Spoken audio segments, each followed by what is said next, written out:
a nossa noite, né? Eu gostaria de convidar a nossa palestrante de hoje, que é a Esther Lotzenbauer, ok? Ela é casada com Jeremias, mãe do Davi e da Lucy, mestre e doutora em recursos hídricos e saneamento ambiental e atua como professora na Universidade Estadual do Rio Grande do Sul.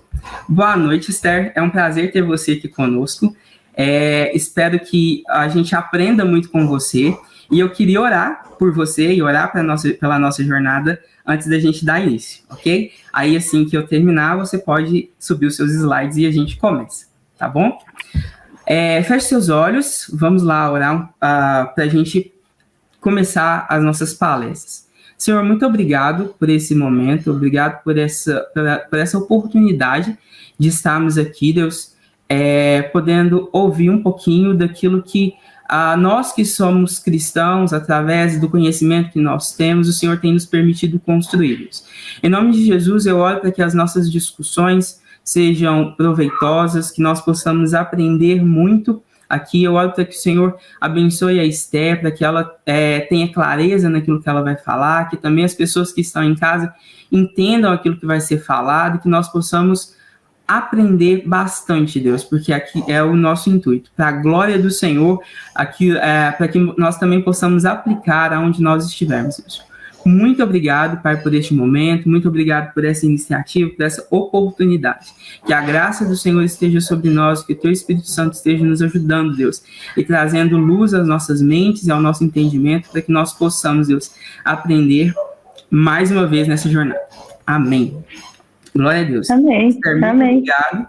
Já te agradeço de antemão e fique à vontade. Tá. Então, eu queria agradecer aí o Matheus, ao pessoal do núcleo do grupo aí de Ciências Naturais, da BC2. Eu também não passei a apresentação completa, mas também sou aí da BC2, faço parte, né, desse grupo. A gente tem aqui, eu sou de Porto Alegre, né, e a gente tem um grupo aqui de estudo também em Porto Alegre, à distância, e, enfim, aí eu sou líder aqui também estou dentro dessa discussão. Então, vou começar um pouquinho, né, falando aqui sobre esse tema que me é muito querido, criação, queda, redenção e a sustentabilidade. Eu não vou falar tanto de sustentabilidade, isso poderia ser aqui meio ambiente, porque eu acho que daí já é abre muito. Mas, enfim, obrigado, pessoal, aí pelo convite. Eu vou começar. Então, a gente começa, então, essa nossa trajetória da relação com o meio ambiente com a criação, né? Então, Deus nos criou, Deus pôs o homem no jardim do Éden e colocou ele, então, para cuidar nele e fazer plantações, né? Gênesis 2:15. E é interessante que esse versículo e essa interpretação da colocação de Adão e Eva no jardim, para mim, foi muito esclarecedor a visão que o John Walton tem de Adão e Eva no jardim. A visão dele, ele olha Adão e Eva como sacerdotes. Então, eles foram, a partir de uma interpretação aí de Gênesis, a partir da cultura, da literatura e da teologia do mundo antigo, ele observa que o jardim do Éden era como um templo onde Deus estava, e Adão e Eva estavam lá servindo ele como sacerdotes, né? Então, ali eles estavam, Deus dava as tarefas que eles tinham que fazer, e eles estavam em harmonia, em contato com o Criador, ajudando a botar ordem numa desordem, né? Nessa criação, criando algo belo. Nesse contexto, né, como vocês já sabem, chega a chamada, né, a queda, né? Então, aquela atitude do homem de chegar e pegar esse fruto proibido, né, e provar dele, o homem, então, vai insistir numa independência de Deus, né? Então, esse ato da queda, ele nada mais é do que uma afirmação do homem de que eu não quero mais receber a sabedoria de Deus, as orientações divinas, mas eu quero fazer do meu jeito, é tudo sobre mim. Deus, o homem se coloca no centro do cosmos ou da Terra, né?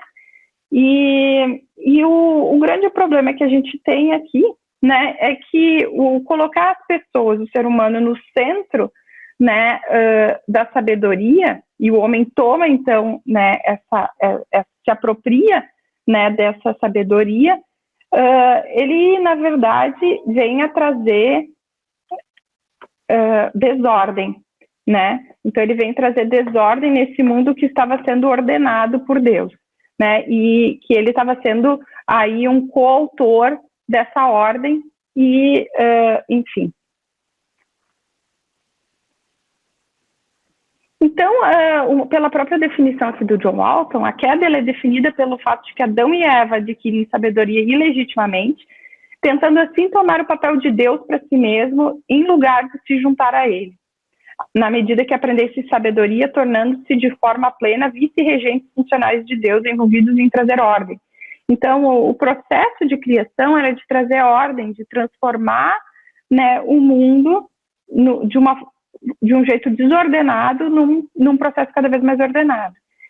A queda, ela vem e a gente acaba perdendo esse espaço sagrado de conexão com o nosso Criador e esse relacionamento que era permitido naquele ambiente, e aí a gente vem ao homem, então, nessa independência, longe do relacionamento com Deus, e manchando a criação com suas habilidades subdesenvolvidas, querendo trazer ordem à sua própria sabedoria, mas traz desordem.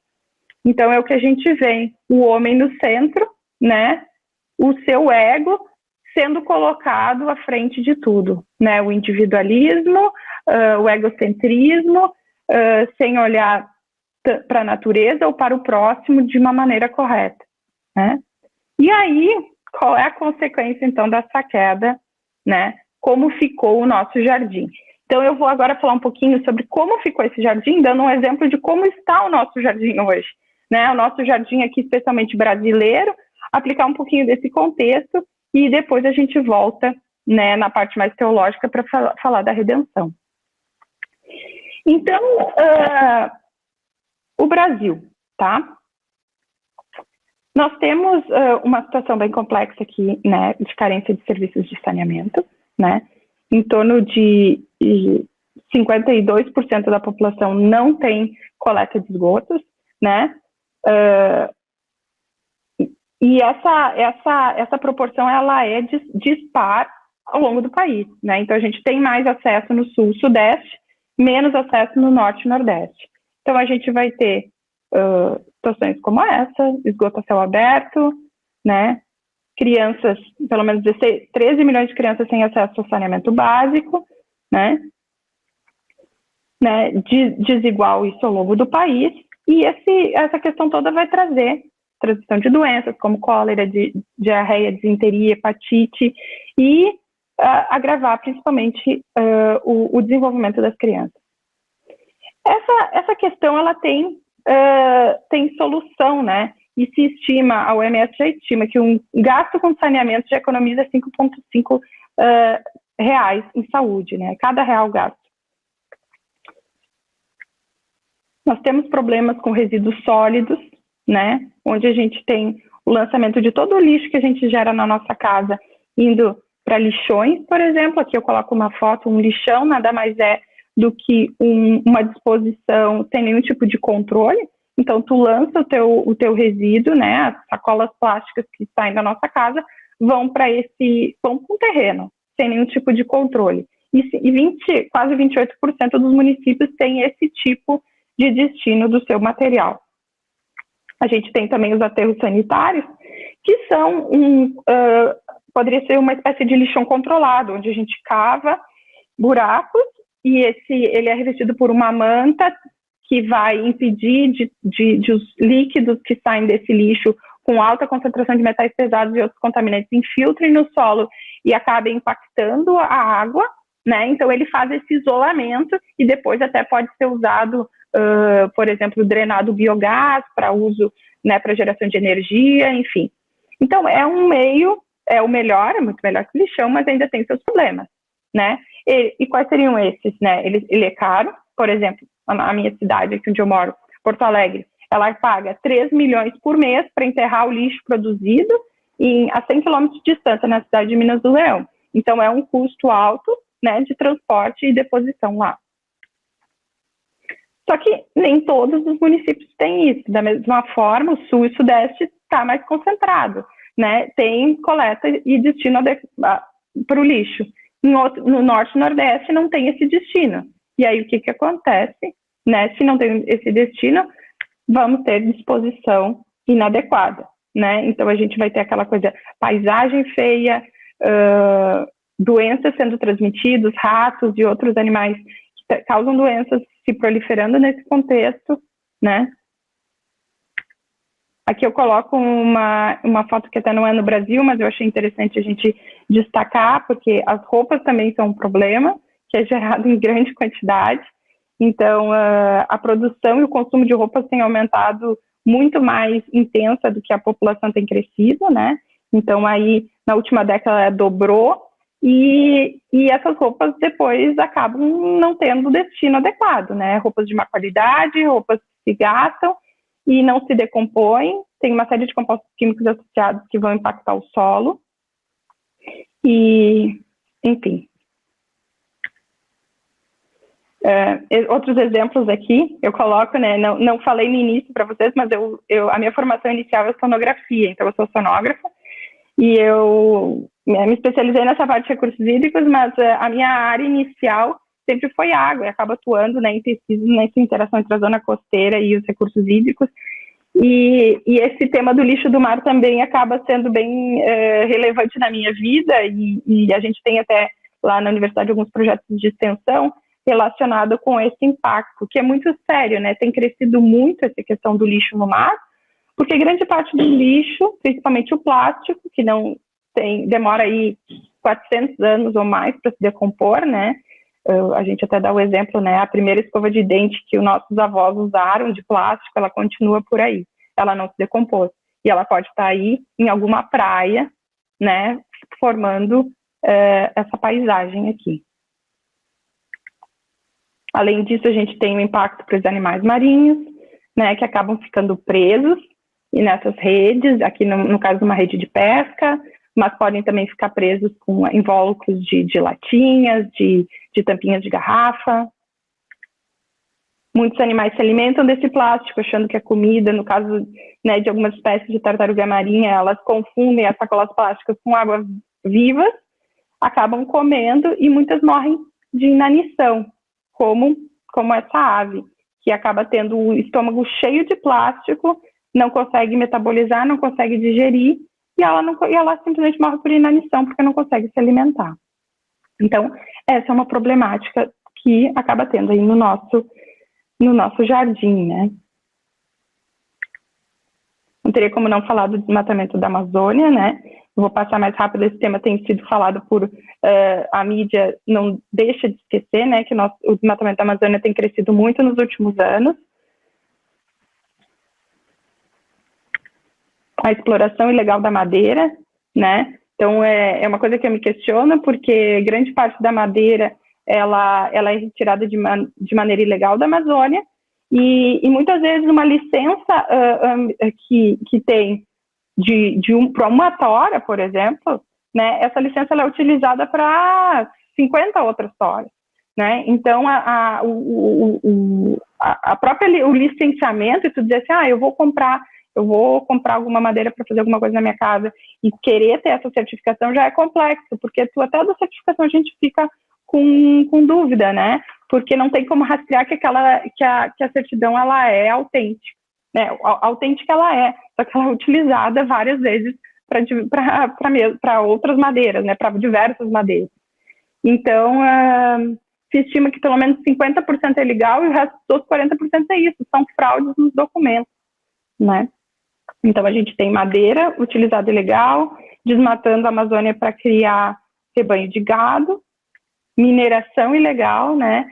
Especialmente em terras indígenas, né? Aqui é umas imagens do aumento do garimpo ilegal na terra dos Caiapós, em Roraima, né?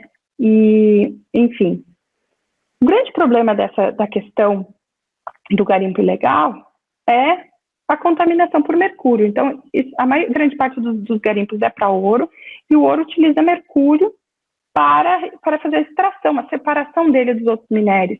E aí o que acontece? Esse mercúrio acaba ficando na água, porque é um garimpo ilegal, que não segue nenhuma regulamentação ambiental, e tem uma degradação muito intensa do ambiente, né? E a gente tem aqui um impacto que vai além do ecossistema, ele acaba impactando pessoas, né? Como os Yanomami, né? Chegando aí esse dado aqui do estudo da Fiocruz com o Instituto Socioambiental de 2016, que já aponta 92% de contaminação em algumas aldeias. E é o que essa semana já foi apresentado, né? A questão das crianças Yanomamis, né? Morrendo de desnutrição, de malária, pneumonia, porque o ambiente que eles estavam acostumados a viver e extrair os seus recursos até alimentares tem sido degradado, especialmente pelos garimpeiros, né? E, enfim, e essa questão da Amazônia nos leva ao que a gente tem vivenciado da crise hídrica, né? Então, a água que está lá na Amazônia, aquela água que as árvores, a floresta acaba bombeando a água para a atmosfera, que chega aqui no sul e sudeste. E a gente tem aí esse ano uma grande seca, que é resultado desse desmatamento, né? E aqui eu botei uma imagem para vocês das cataratas do Iguaçu. Quem já foi lá ou já viu, é uma imagem longe das secas, vê que é muito diferente. E aqui chega a estar um volume sendo menos de 1/4 do que seria normalmente.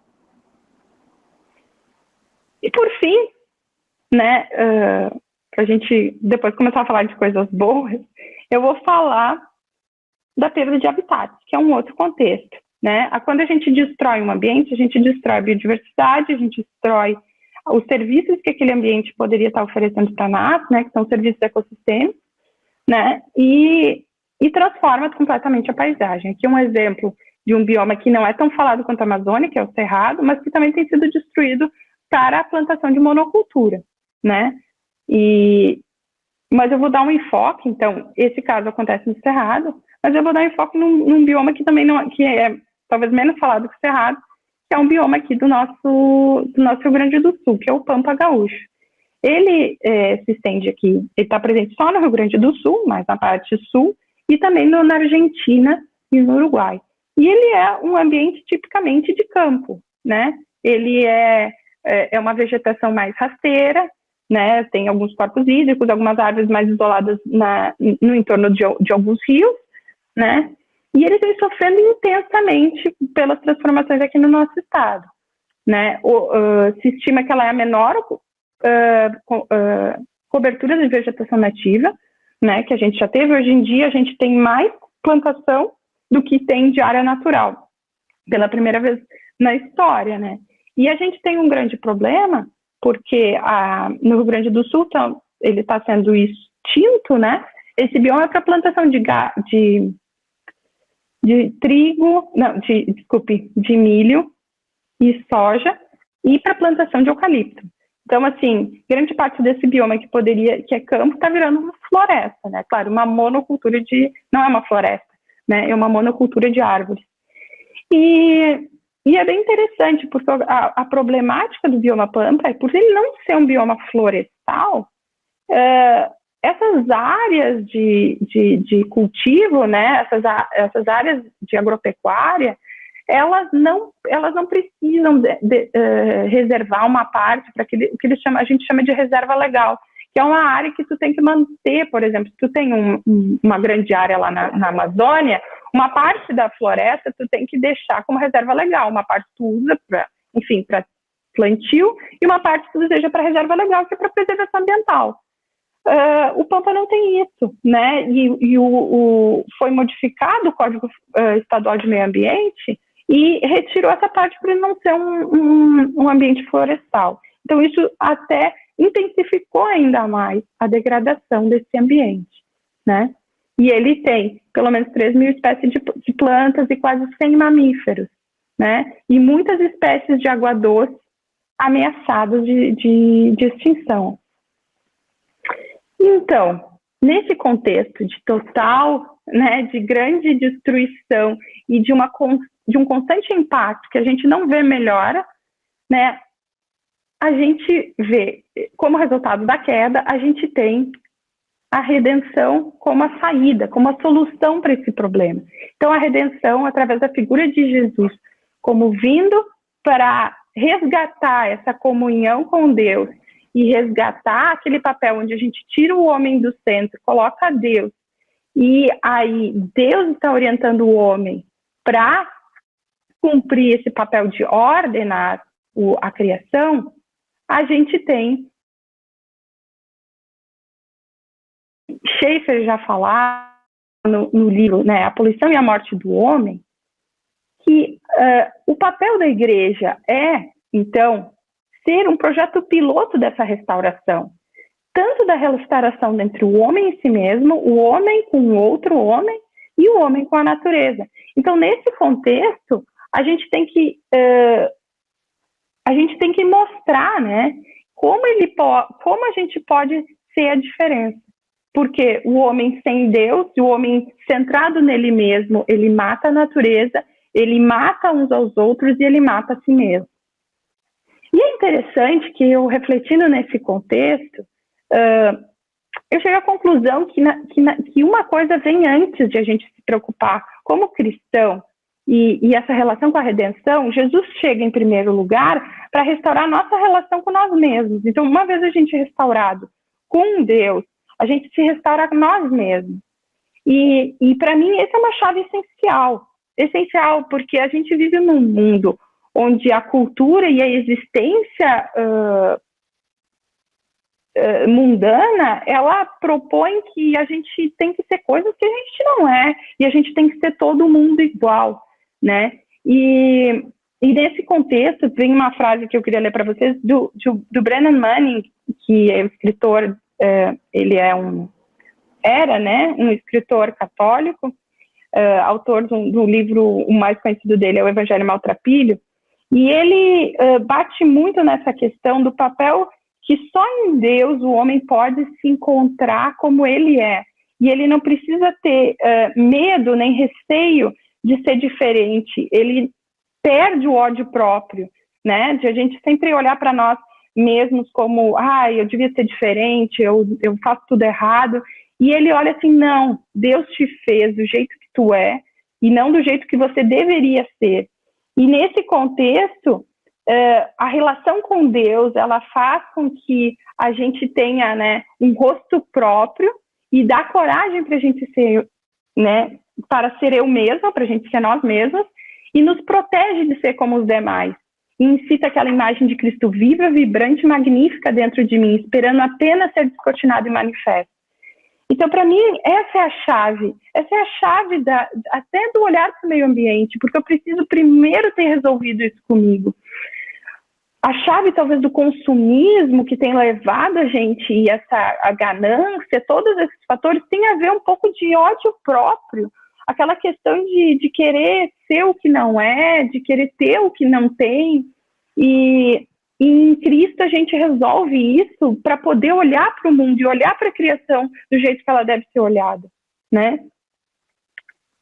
Paulo já fala em Romanos 12:2, né? Não amolde-se ao padrão desse mundo, mas transformem-se, né?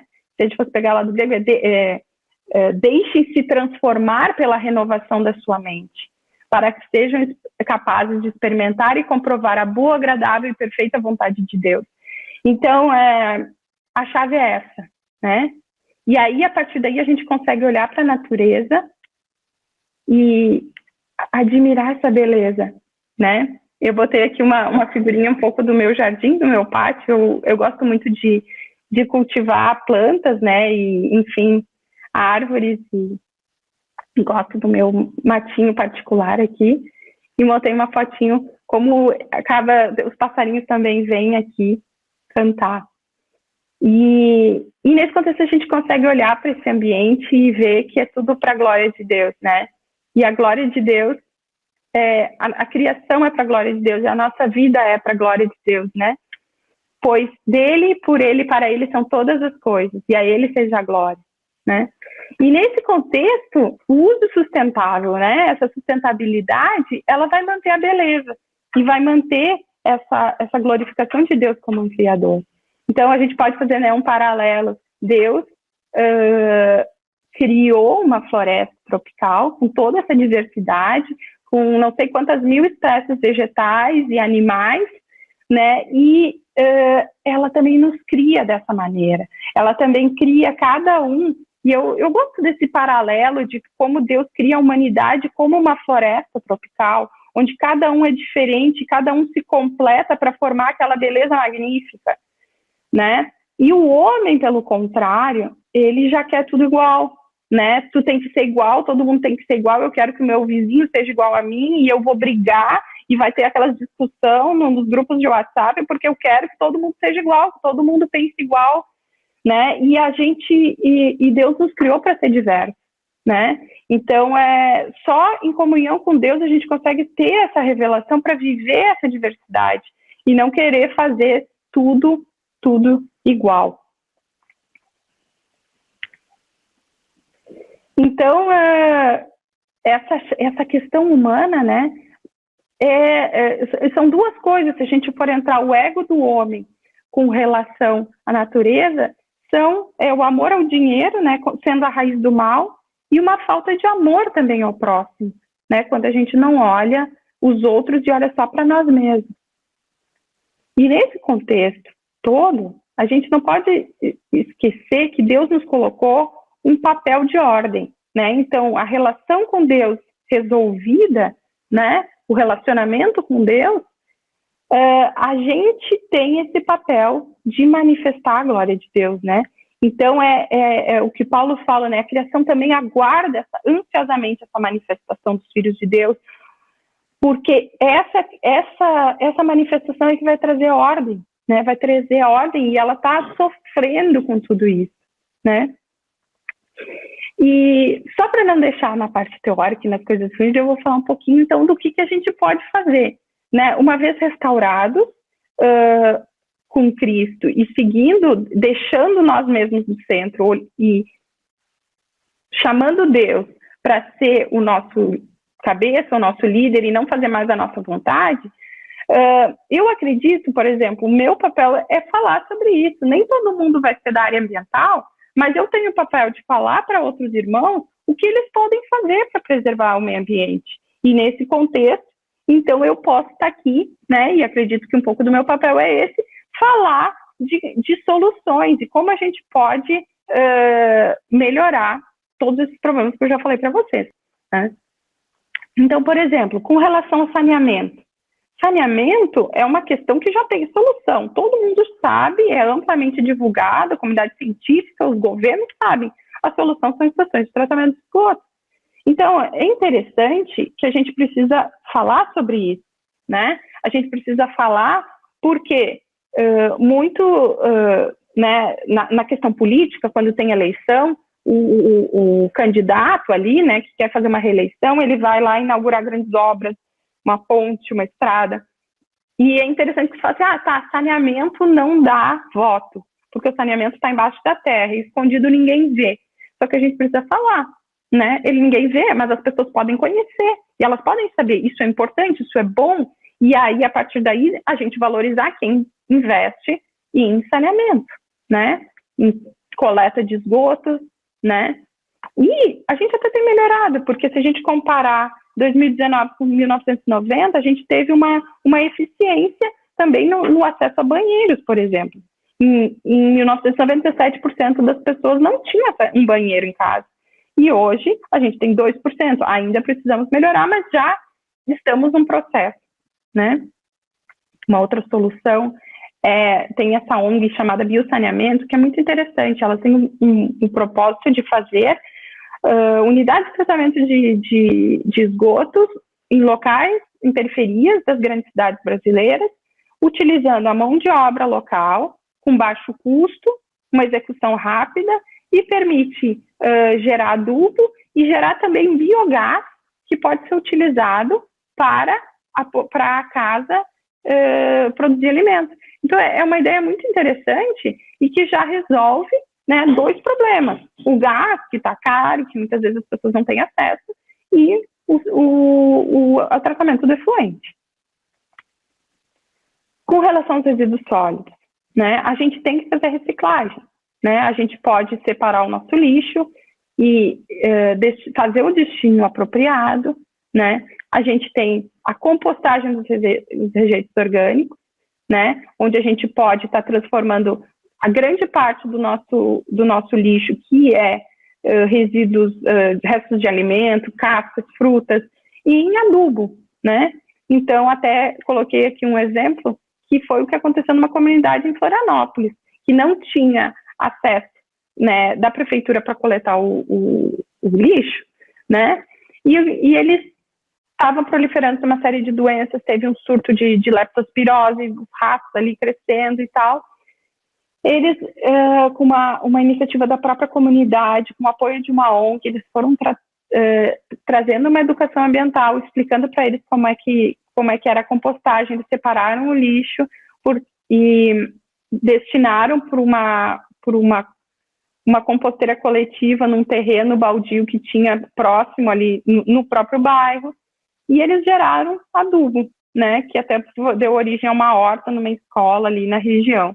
Então, assim, tem solução. A gente não precisa mandar lá todo o nosso lixo lá para Minas do Leão, gastar combustíveis fósseis, contribuir com efeito estufa. Se a gente pode já dar um destino local para esses resíduos, né? Eles até ganharam um prêmio, né, na Alemanha de prática excepcional na agricultura. E a gente pode fazer isso em casa, né? Separar o nosso lixo, né? 52% é orgânico, 33% é reciclagem, né? É reciclável, só que isso não é totalmente destinado à reciclagem e à compostagem, né? Então a gente tem que conversar sobre compostagem, sobre reciclagem especialmente. Eu acho que o primeiro passo é assim, vamos reciclar, que é o mais fácil, tá? É muito fácil. Eu sei que eu, às vezes, vou na casa das pessoas que não separam o lixo, fico lá, pessoal, vamos lá. E dá certo, tá? Já deu certo aí com algumas pessoas da minha família. Não separava o lixo, tinha preguiça, e xaropeei tanto, e uma hora, tá bom, comprei uma lixeira grande aqui que eu vou deixar enchendo do reciclável e tal. E é uma coisa bem simples. Eu até digo, é mais higiênico que separar o lixo, porque aí tu consegue manter, sei lá, uma semana o lixo seco ali, não vai dar cheiro, não vai dar bicho, nada. E o outro, né, de rejeito, tu tem que tirar mais cedo, né? Aí a gente tem o que vai realmente para o aterro sanitário seria materiais que não podem ser reutilizados, que não podem ser reciclados nem compostados. Seriam fraldas, restos de cigarro, papel higiênico, curativos e enfim. Então isso sim, mas o volume e o peso é bem menor do que o resto, né? E aí, restos de fruta, restos de alimento, café, chimarrão, chá, vai tudo para composteira. Né? Aqui em casa eu tenho dá muito certo. A gente hoje mora numa casa, já morei em apartamento e eu tinha na garagem do condomínio. Vocês imaginem, ninguém nunca reclamou, nunca deu cheiro ruim, né? Meu marido aqui mesmo já tinha reclamado, vai dar um fedor, ninguém vai aceitar. Não dava nada. Eu levava ali e dava super certo. E hoje em casa também, né? E tem versões que tu pode comprar, tem umas que pode fazer em casa com baldes, né? Tem na internet as receitas de como fazer, né? E quem gosta de plantas já vira um adubo aí muito maravilhoso para botar nas suas plantinhas.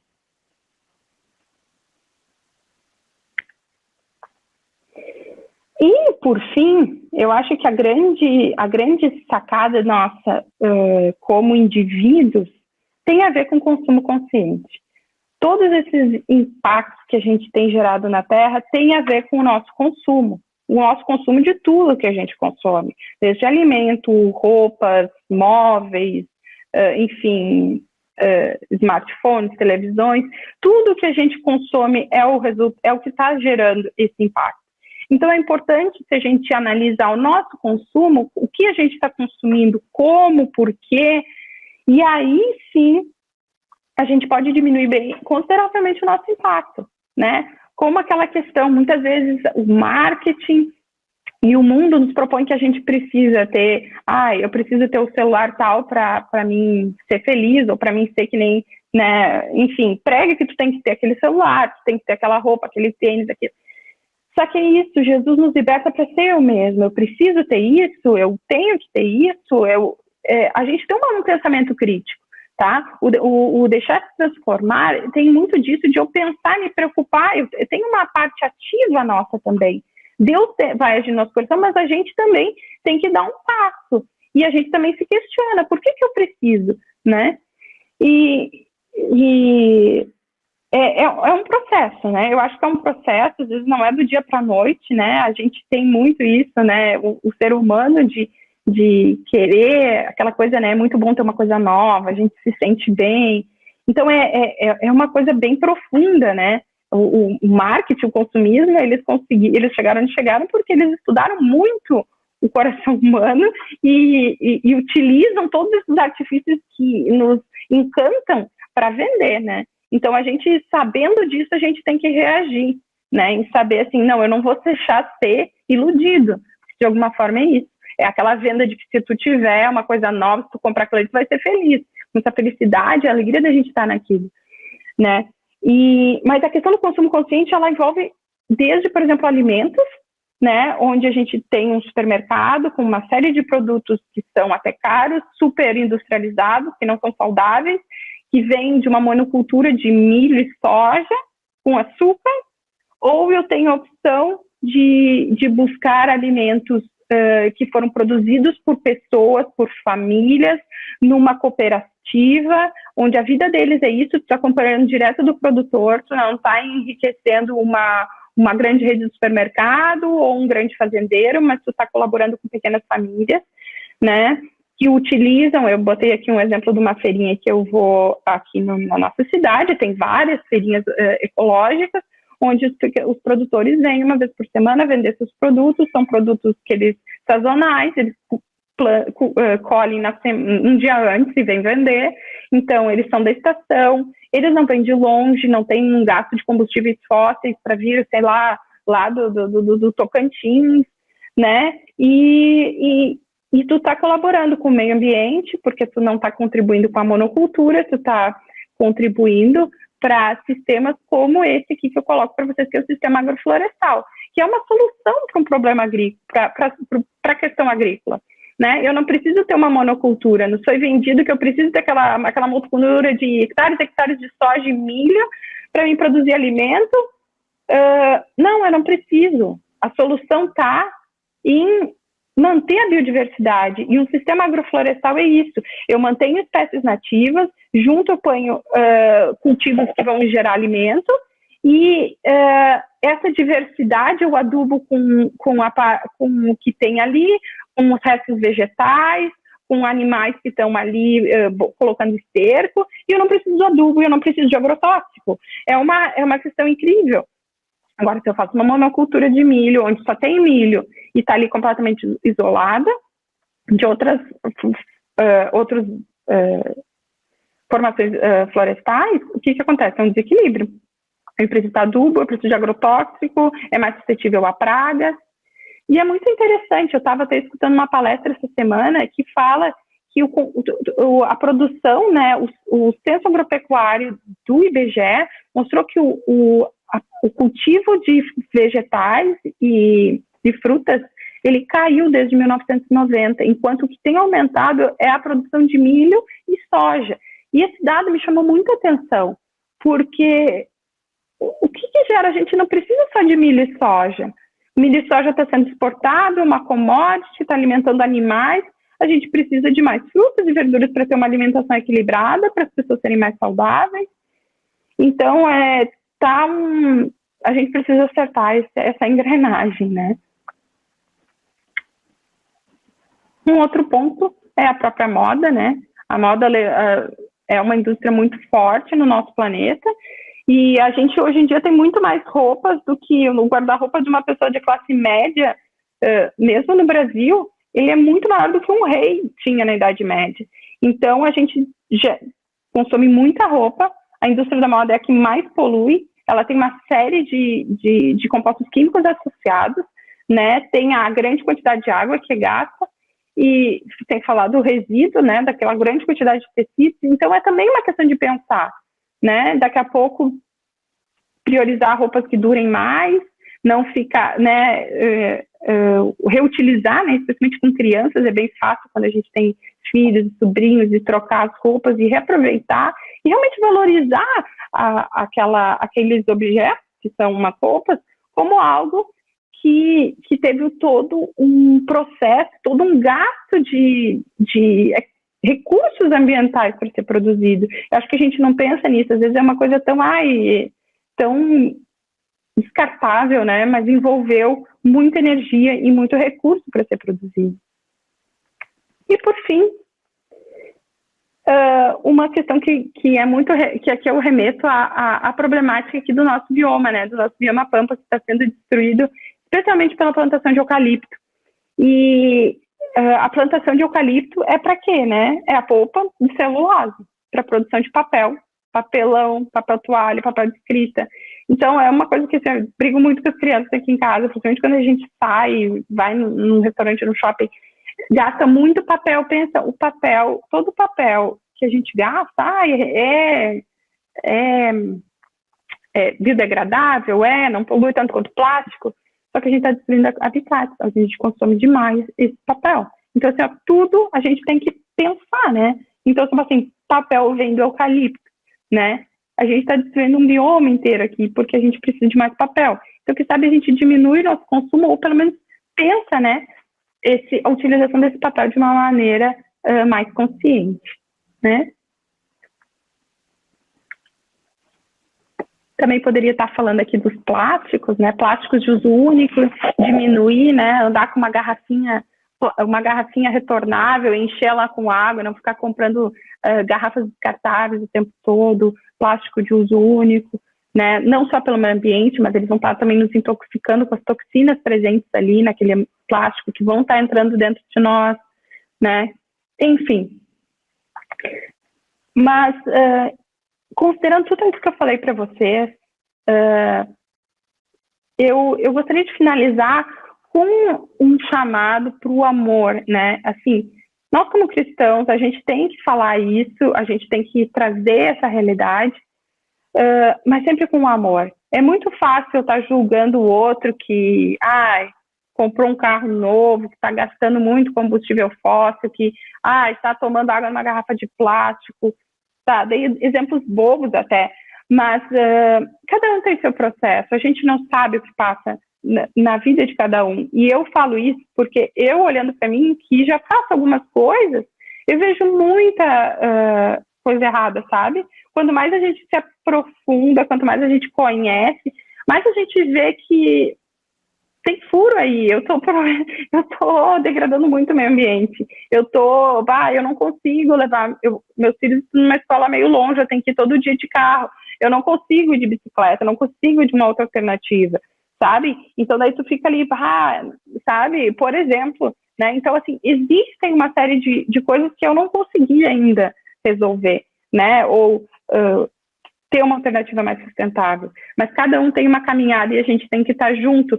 E como a principal questão aqui, eu acho que o que a gente mais precisa fazer é falar sobre isso, né? É falar sobre essa problemática. E quanto mais a gente fala, mais eu acho que gera transformação, pelo menos para mim. Quanto mais eu escuto, mais eu vou me lembrando, não, eu preciso, porque é uma luta, é um caminho estreito, assim como é a vida do cristão, é um caminho estreito, né? Quando a gente tem que fazer escolhas que não é só sobre o que a gente quer, ou o que o nosso eu quer, mas é aquilo que a gente sabe que é o certo a fazer.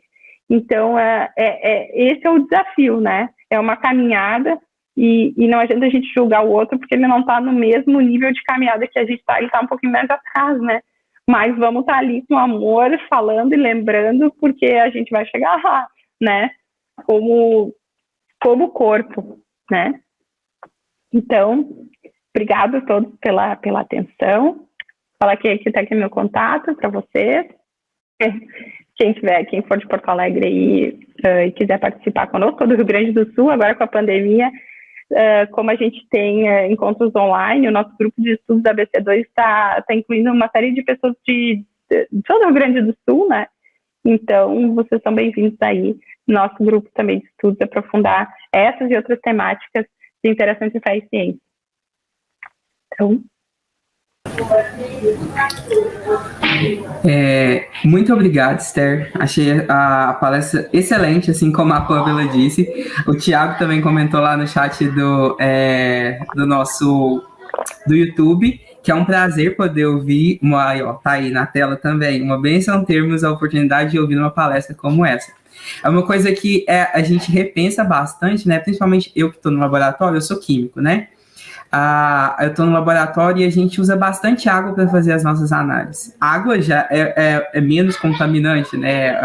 Mas eu fico pensando, às vezes, no desperdício ou na quantidade de água que a gente precisa usar para fazer as nossas análises, assim. Às vezes a gente desperdiça muita água, né?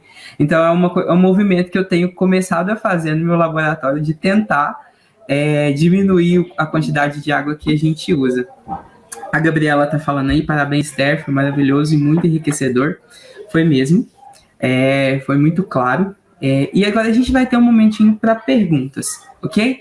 Pessoal, eu não sei se vai dar tempo de responder todas as perguntas aqui, mas amanhã a gente tem um painel com diversas pessoas que estão acompanhando a nossa jornada e que vão comentar um pouquinho. Pode ser que alguma dessas perguntas que não foram respondidas hoje sejam respondidas amanhã de alguma forma, ok? Então, eu vou ler a primeira pergunta aqui da Ana Beatriz, Esther, aí você fica à vontade para responder, tá bom?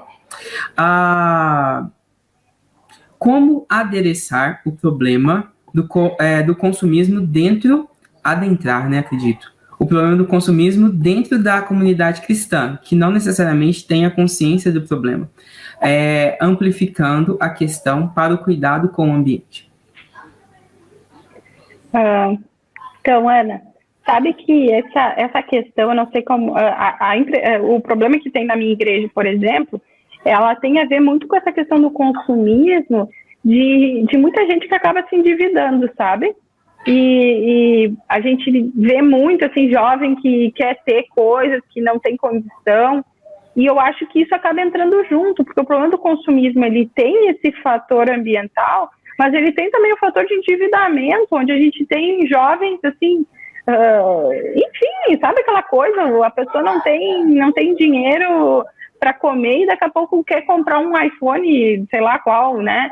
Então, assim, são coisas que a gente tem que tratar primeiro nesse contexto de ensino, sabe? Eu vejo muito que em todas as esferas e até na igreja a gente carece de ensino, né? A nossa sociedade falta ensino de mais diversos.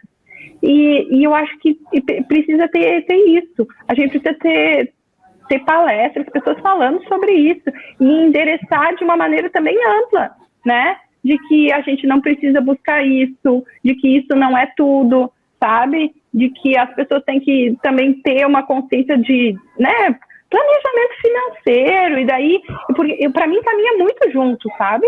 Porque o consumismo, ele não só destrói o meio ambiente, ele destrói muitas vidas, a vida financeira, a vida da pessoa, que ela está só pensando, eu preciso trabalhar para mim comprar coisas, né?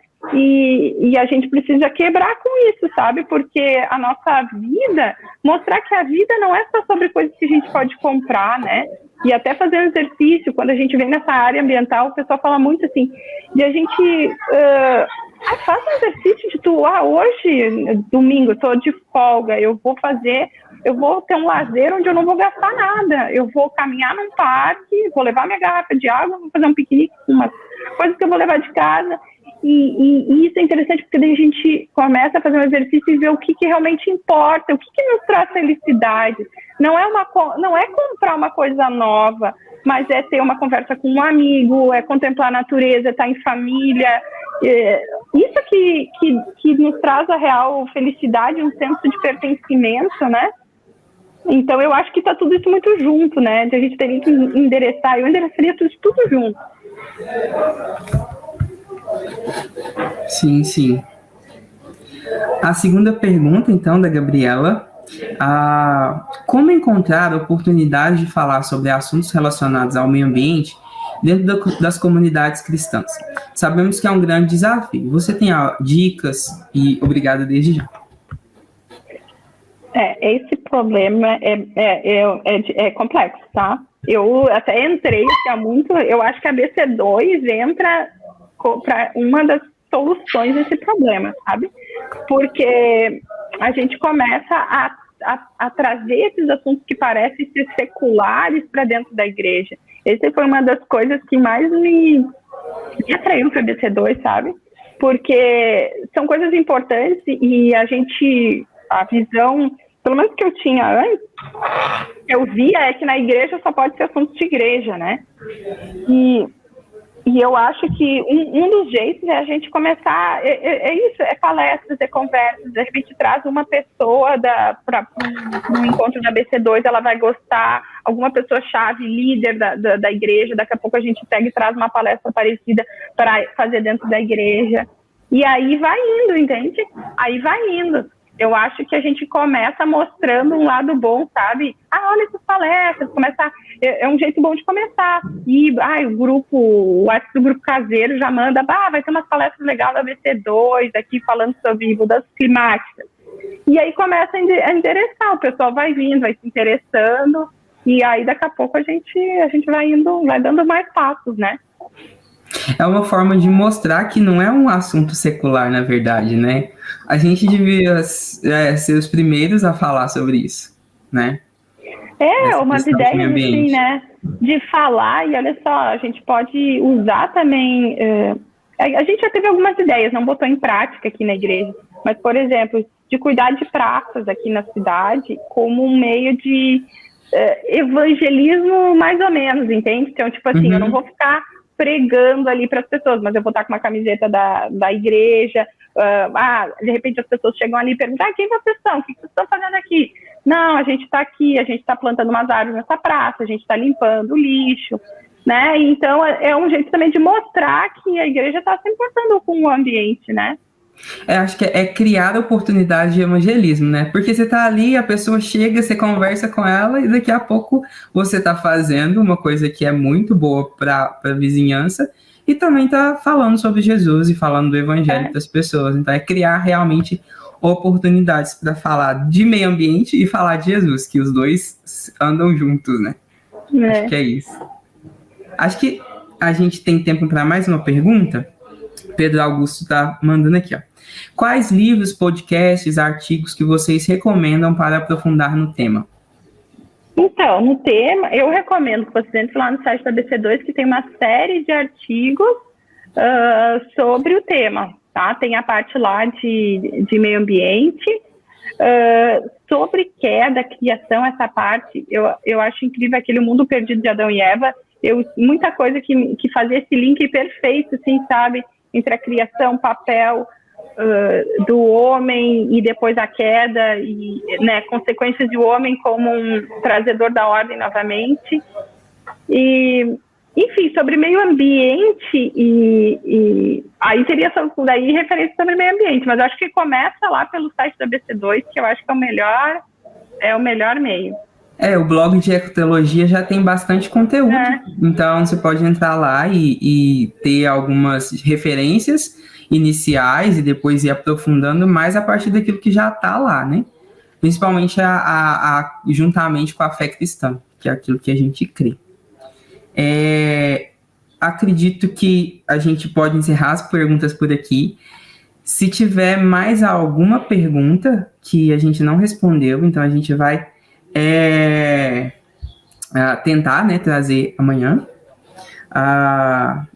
O Thiago está comentando, né? A questão é essa, lembrar para o crente que isso também é assunto de igreja. Isso é verdade. Esther, eu gostaria de agradecer mais uma vez pela sua palestra. Obrigado pelos momentos, pelas palavras, por aquilo que você trouxe para nós. Acho que é muito relevante para iniciar um debate, para aprofundar naquilo que a gente tem. E acredito que foi um prazer para nós poder ouvir você nessa noite. Tá? Deus te abençoe. Muito obrigado. Que o grupo aí de Porto Alegre cresça bastante e que nós queremos ouvir mais você daqui para frente. Tá bom? Muito obrigado. Eu Tem que diversos agradeço. comentários Obrigada muito pelo bons convite. aqui. Que isso. Tem Obrigada diversos pelo comentários convite. muito Eu que bons. agradeço. Que isso, obrigado.